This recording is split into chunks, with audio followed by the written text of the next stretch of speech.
আমাদের পরিবারে ঠিক করেছিল বর্ষার ছুটিতে এক অনন্য ট্রিপে যাওয়ার।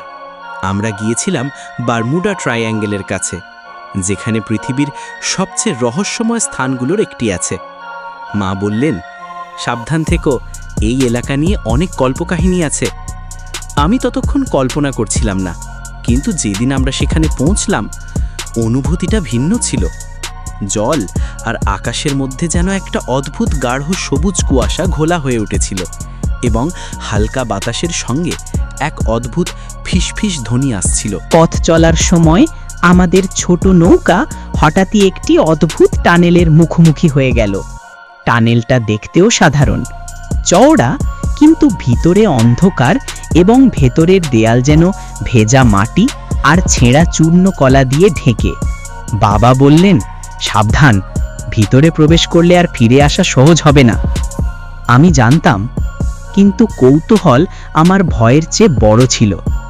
আমি হঠাৎ প্রলাপ ভাঙলাম, বললাম, আমি একটু এগিয়ে দেখি। মায়ের চোখ বড় হয়ে গেল। বাবা চিৎকার করে বললেন, না, ওরা বাইরে থাকবে। কিন্তু আমি প্রবেশ করলাম।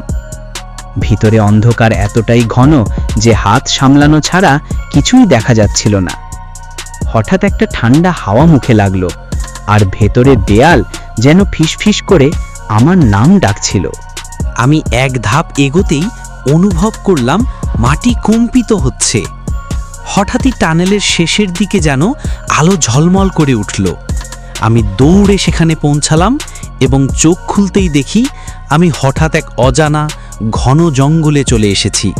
চারপাশে বিশাল সব গাছ, অদ্ভুত আকারের লতা গাছ, আর কুয়াশার মধ্যে অজানা পাখির আওয়াজ। ভয়ে আমি পিছনে ফিরে দেখি টানেলটা আর নেই। আমি চিৎকার করলাম, কিন্তু কেউ শুনছে না। সবুজ কুয়াশা যেন আমাকে ঘিরে ধরেছে, আর পায়ের নিচে অচেনা মাটি হাঁসফাঁস করছে। মনে হচ্ছে এই জঙ্গলে প্রবেশ করাটা কোনো সাধারণ ঘটনা নয়। এখানে কিছু আছে যা মানুষের চোখে দেখা যায় না। আমি চারপাশে তাকাই, আর হঠাৎ দেখি এক ধ্বংসপ্রায় চিহ্নিত পথ, যেটা প্রায় অদৃশ্য। পথের পাশে এক অদ্ভুত শিলা, যেন কারো চোখ আছে, কেউ আমাকে খেয়াল করছে। আমি দৌড়াতে দৌড়াতে একটা বড় গাছের নিচে লুকাই। বাতাসের ফিসফিস আর পাখির অদ্ভুত ডাক আমার মনে করাচ্ছে যে আমি একেবারে একা নই। আরও কিছু দূরে হঠাৎ একটি ছায়াময় অদ্ভুত প্রহরী আমার দিকে তাকিয়ে আছে। আমি শ্বাসরোধকারী ভয়ে দাঁড়িয়ে থাকি। হঠাৎ সেই ছায়াময় প্রহরী ধীরে ধীরে আমার দিকে এগোতে শুরু করলো, আর আমার হৃদয় যেন থমকে গেল। তখনই আমি বুঝতে পারি আমি কেবল একটি জঙ্গলে নই, আমি এমন এক জায়গায় এসে পড়েছি যেখানে সময়, স্থান আর বাস্তবতার সব নিয়ম ভেঙে গেছে। পার্ট 2 দেখতে এখনই সাবস্ক্রাইব করুন এবং অ্যাক্টিভ থাকুন।